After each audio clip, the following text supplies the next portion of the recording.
Okay, so here we are in rainy Gothenburg and we're going to talk about the much hyped exploratory testing.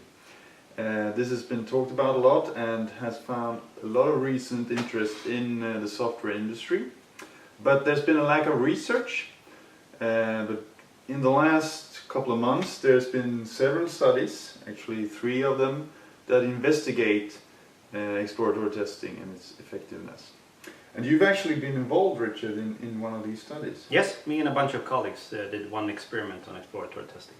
So what type of exploratory testing are they investigating? Here we're talking mostly about system level testing. We're talking about very often we have graphical user interface that we're testing. So it's not about unit code testing in that sense.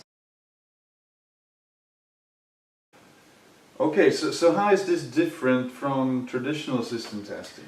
Usually in traditional system testing you have a very pre-planned approach. You use the specification, and the specification is used to design the test cases which are then executed.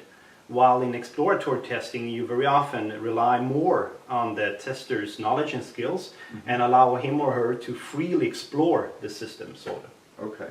And is it these 2 different types that are investigated in Yes, this study? in those 2 experiments at least, we used those 2 different types and looked into both when it comes to fault finding effectiveness, how much effort was spent and so on. Okay.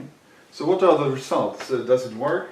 Yeah, I was quite astonished myself, honestly, because I didn't believe the hype that much, but it actually works. It works quite well. It works better than the traditional scripted testing. It finds more faults or failures. It also requires less effort compared to the traditional testing. So to me it was quite interesting to see, because it kind of contradicted a lot of my views on it. Okay.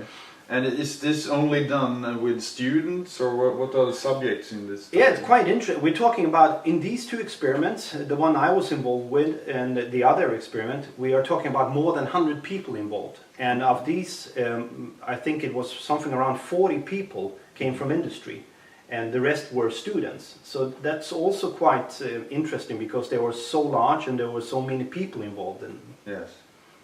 Okay, so to sum up, in your opinion, should industry care about this exploratory testing? Yes, I think it has the possibility to complement other techniques.